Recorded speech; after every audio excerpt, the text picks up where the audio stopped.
Perile. Greetings once again from Musoni, Ntugulu Wabangoni, Nivandao. Today, in another episode of Unveiling Ancient Secrets, we're going to talk about the fact that in ancient times, the African continent went beyond the modern demarcation of the map. The modern map of Africa ends right at the top where Egypt is.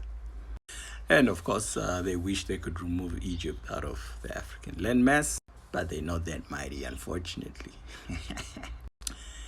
In today's video, I am going to demonstrate that based on the ancient eye and the ancient perception, areas called the so-called Middle East and parts of Asia today were identified as Africa.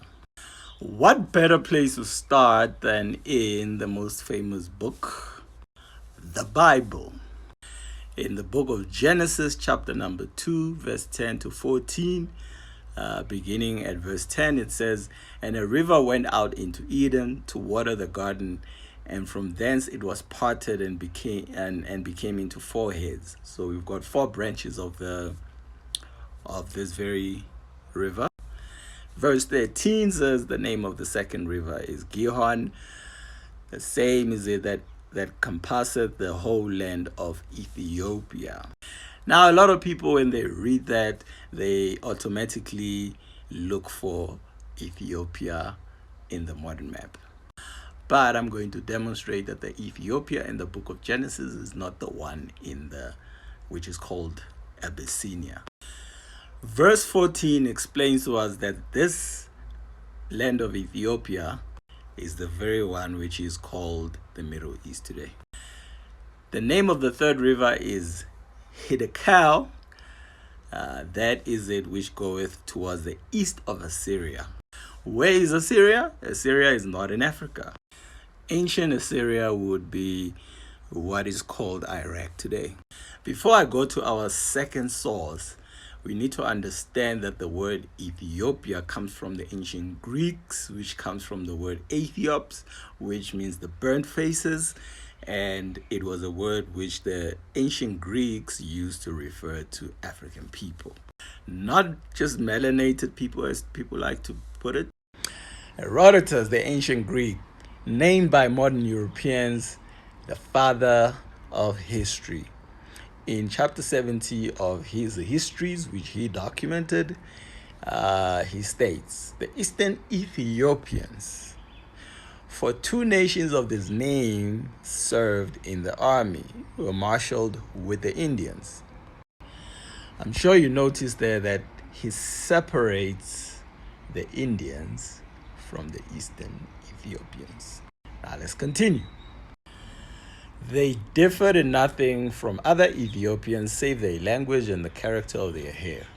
For the Eastern Ethiopians have straight hair, while they of Libya are more woolly-haired than any other people in the world."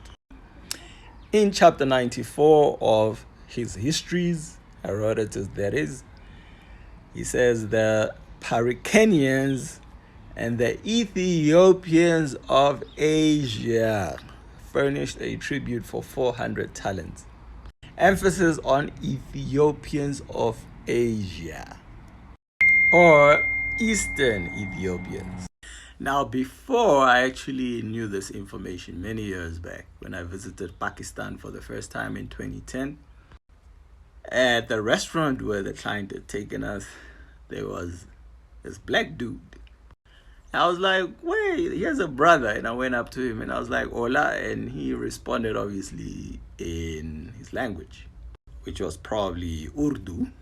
I then inquired from the client, "Where do these people come from?" And they told me, "Well, they're from here. They've always been here, you know." And they told me they call them the Balochi. I wondered if it was what they called themselves or it was just one of those derogatory words. So until today, unfortunately, I've never really spoken to a Balochi to really verify if that is what they call themselves or whether it's a name given to them by the Aryans. The cutie you are looking at right now is called Atia. She is from southeast Iran. She is from the group of people called the Balochi. Remember what I had said earlier in the video, that present day Assyria is what you would find around the area of Iraq. And another cutie from the Balochi village, as you can see, she is black. And another group of children from southern Iran. Anybody that didn't know where they came from would probably think they are just Africans. And a very brief description of the Baloch, or the Balochi. The Baloch are an Iranian people inhabiting the province of Balochistan in Iran and Pakistan, as well as neighboring areas of Afghanistan, and the southeast corner of Iranian plateau in Southwest Asia. The Baloch speak Balochi or Balochi, which is considered a northwestern Iranian language. And the Baloch are generally considered an Iranian people accordingly.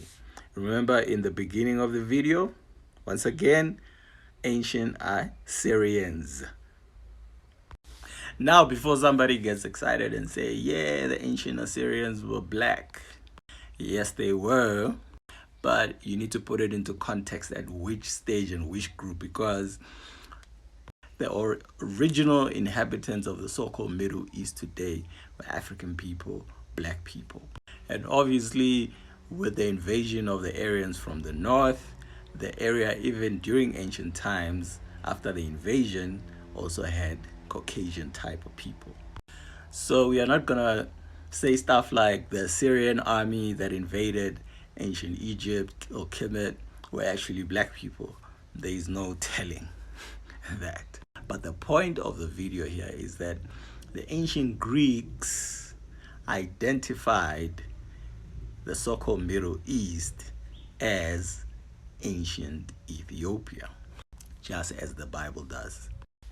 And speaking of the Bible, I recall finding something on the internet trying to locate the river that came out of Eden and flowed into Ethiopia, and they showed a river that flowed from Saudi Arabia crossing the Red Sea into Ethiopia over Addis Ababa. But we are all intelligent enough to understand that rivers cannot cross oceans. When I saw a picture of a village with mud huts in Pakistan, I basically decided to consult with my friend from Pakistan, Mr. Amer, and I asked him, is there a place like this in Pakistan? And he's like, yeah, in the remote area of northern side of Pakistan. So clearly Africans had occupied that area and were the dominant people at the time when the Greeks learned about the area. Hence they called it Ethiopia, even though it was also occupied by the people of an Aryan race.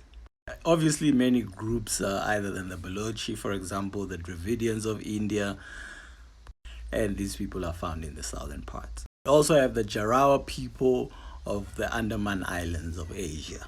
They look like any central. So there you have it, folks. The Middle East is a Eurocentric myth. Another one of 1,000 Eurocentric fantasy. And that fantasy was created to cut Africa off from its ancient achievements. They want to separate Africa from baNTU civilizations such as the Sumerian civilization, the ancient Kemet civilization. The site you are looking at right now is called Mohenjo-Daro, built about 2500 BCE. It's found in modern-day Pakistan. Mohenjo-Daro is part of what you call the Indus Valley civilization or the Indus Kush civilization. Thank you for watching. Like, share the video, and if you have not subscribed, press the subscribe button. Those interested in studying this topic further, you can check out African Presence of Early Asia by Dr. Runoko Rashidi. Peace in African power.